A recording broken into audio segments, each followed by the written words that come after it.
اعوذ باللہ من الشیطان الرجیم بسم اللہ الرحمن الرحیم ان اللہ لا یستحیی ان یضرب مثلا ما بعوضۃ فما فوقها، بے شک اللہ تعالیٰ مچھر کی مثال پیش کرنے سے نہیں شرماتا ہے، یا اس سے کوئی اوپر کی مثال ہو، یعنی کہ کوئی حقیر مثال ہو تو اسے بھی اللہ پیش کرنے سے نہیں شرماتا ہے۔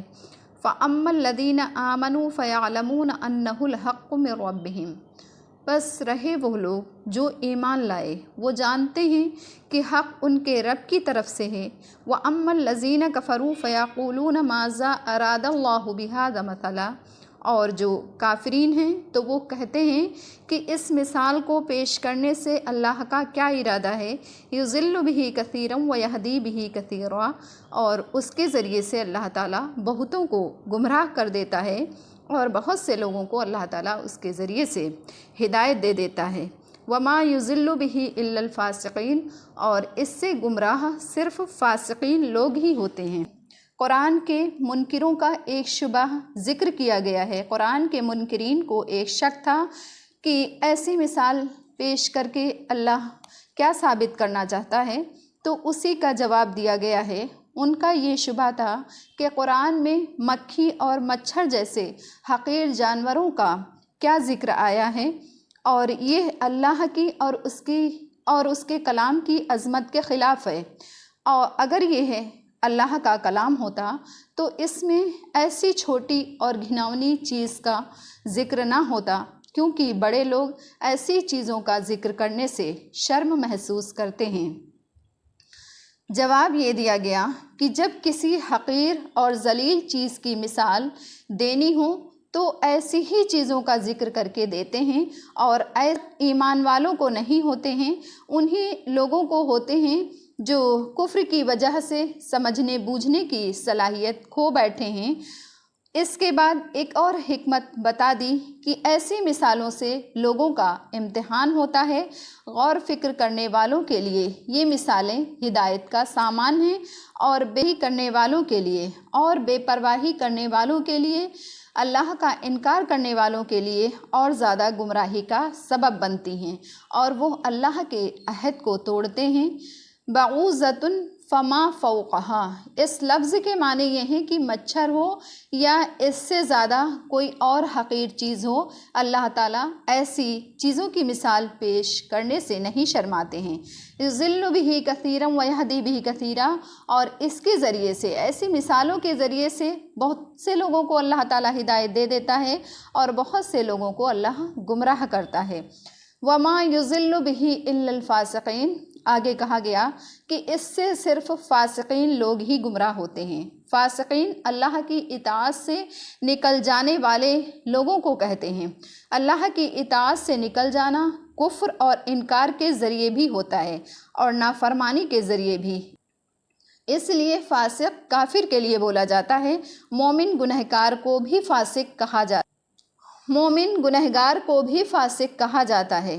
جو شخص کوئی کبیرہ گناہ کرے اور توبہ نہ کرے، یا صغیرہ گناہ بار بار کرتا رہے، اس کی عادت بنا لے، تو وہ بھی فاسق کہلاتا ہے۔ گناہ کے کام اعلانیہ طور پر جرت کے ساتھ کرتا پھرے تو اس کو فاجر کہتے ہیں۔ جن لوگوں میں تھوڑا اللہ کا خوف ہوتا ہے تو وہ ان مثالوں سے ہدایت حاصل کر لیتے ہیں۔ الذین ینقضون عہد اللہ من بعد میثاقہ، جو اللہ کے عہد کو اس کے مضبوط کرنے کے بعد توڑ دیتے ہیں۔ ویقطعون ما امر اللہ بہ ان یوصل ویفسدون فی الارض، اور جن چیزوں کا اللہ نے حکم دیا ہے جوڑنے کا تو وہ اسے توڑ دیتے ہیں، اور وہ زمین میں فساد پھیلاتے ہیں۔ اولئک ھم الخاسرون، تو ایسے ہی لوگ خسارے والے ہیں۔ یہ وہ معاہدہ ہے جو دو شخصوں کے درمیان ہوتا ہے۔ جو اللہ کی نافرمانی کرتے ہیں تو وہ اس معاہدے کو توڑ ڈالتے ہیں جو تمام انسانوں نے اپنے رب سے باندھا تھا۔ جب اللہ تعالیٰ نے تمام پیدا ہونے والے انسانوں کی روحوں کو جمع کیا اور سب سے سوال کیا کہ الستُ بربکم، کیا میں تمہارا پروردگار نہیں ہوں، تو اس پر سب نے ایک زبان ہو کر کے کہا تھا بلا، ہاں کیوں نہیں۔ تو یہ معاہدہ انسان اور اللہ کے بیچ ہو چکا ہے۔ اب سب کو اللہ کی اطاعت کرنی چاہیے۔ اب دنیا میں پیدا ہونے کے بعد تمام انبیاء علیہ السلام اور آسمانی کتابیں اسی معاہدے کو یاد دلانے کے لیے آئیں، تو جس نے اس اللہ کے معاہدے کو ہی توڑ ڈالا تو اس سے کیا امید کی جا سکتی ہے کہ وہ کسی پیغمبر یا آسمانی کتاب سے فائدہ اٹھائے۔ دوسری وجہ یہ ہے کہ ان لوگوں نے تمام تعلقات کو توڑ ڈالا، یعنی جن کو اللہ تعالیٰ نے جوڑنے کا حکم دیا تھا اس میں وہ تعلق بھی ہے جو بندے اور اللہ کے درمیان ہیں، اور وہ تعلق بھی داخل ہے جو انسان کا اپنے ماں باپ سے ہوتا ہے اور دوسرے عزیزوں سے ہوتا ہے، رشتہ داروں سے ہوتا ہے۔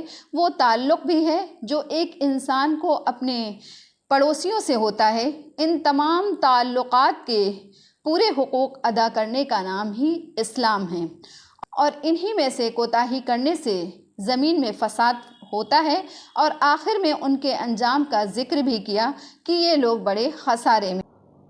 کیف تکفرون باللہ وکنتم امواتا فحیاکم، کیسے تم اللہ کا انکار کرتے ہو جبکہ تم مردہ تھے تو اللہ نے تمہیں زندہ کیا، ثم یمیتکم ثم یحییکم، پھر وہی تمہیں موت دے گا اور پھر وہی تمہیں اٹھائے گا، ثم الیہ ترجعون، اور پھر تم اسی کی طرف لوٹائے جاؤ گے۔ هو الذی خلق لکم ما فی الارض جمیعا، وہی ذات ہے جس نے تمہارے لیے جو کچھ زمین میں ہے تمام کا تمام تمہارے لیے پیدا کیا۔ ثم استوى الی السماء فسواہن سبع سماوات، پھر اس نے آسمان کو بنانے کا قصد کیا سو اس نے 7 آسمان ٹھیک ٹھیک بنائے۔ وَهُوَ بِكُلِّ شَيْءٍ عَلِيمٌ، اور وہ ہر چیز کو جاننے والا ہے۔ یہاں اللہ تعالیٰ فرماتا ہے کہ کیسے تم لوگ اللہ کا انکار کرتے ہو۔ پچھلی آیتوں میں خدا تعالیٰ کے وجود، توحید اور رسالت کے دلائل اور انکار کرنے والوں کے خیالات باطلہ کا ذکر تھا۔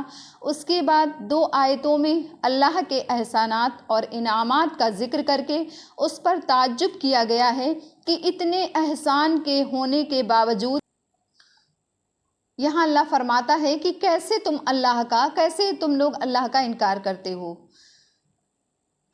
کیف تکفرون باللہ وکنتم امواتا فحیاکم، یعنی کہ کیسے تم لوگ اللہ کا انکار کرتے ہو۔ پچھلی آیتوں میں خدا تعالیٰ کے وجود، توحید اور رسالت کے دلائل اور انکار کرنے والوں کے خیالات باطلہ کا ذکر تھا۔ اس کے بعد 2 آیتوں میں اللہ تعالیٰ کے احسانات اور انعامات کا ذکر کر کے اس پر تعجب کیا گیا ہے کہ اتنے احسان کے باوجود، اتنے احسانات کے ہوتے ہوئے کیسے یہ ظالم کفر اور انکار کر رہے ہیں۔ اسی پر تنبیہ کی گئی ہے کہ اگر دلیلوں پر غور نہیں کرتے تو کم سے کم احسان تو مانیں تاکہ اسی راستے سے اللہ کی اطاعت اور فرما برداری پر تم آ جاؤ۔ اموات میت کی جمع ہے، مردہ اور بے جان چیز کو کہا جاتا ہے۔ مراد یہ ہے کہ انسان اپنی اصلی حقیقت پر ہی غور کرے تو اس کو پتہ چل جائے گا کہ اللہ نے اس کے اندر کیسے جان ڈالی، کیسے وہ پیدا ہوا۔ تو جس نے پہلی مرتبہ جان ڈالی تو وہ اس دنیا میں دوبارہ بھی تمہاری عمر پورا کرنے کے بعد تمہیں موت دے گا، اور پھر ایک عرصے کے بعد قیامت میں اسی طرح سے تمہارے جسم کو جمع کرے گا اور تمہیں زندہ کرے گا۔ اس کے بعد حساب کتاب ہوگا۔ اس آیت میں اللہ نے اپنے اس انعام اور احسان کا ذکر کیا ہے جو ہر انسان کی اپنی ذات سے متعلق ہے، یعنی زندگی، دنیا، آخرت، زمین اور آسمان کی جتنی نعمتیں انسان کو حاصل ہیں وہ سب اسی زندگی پر موقوف ہیں۔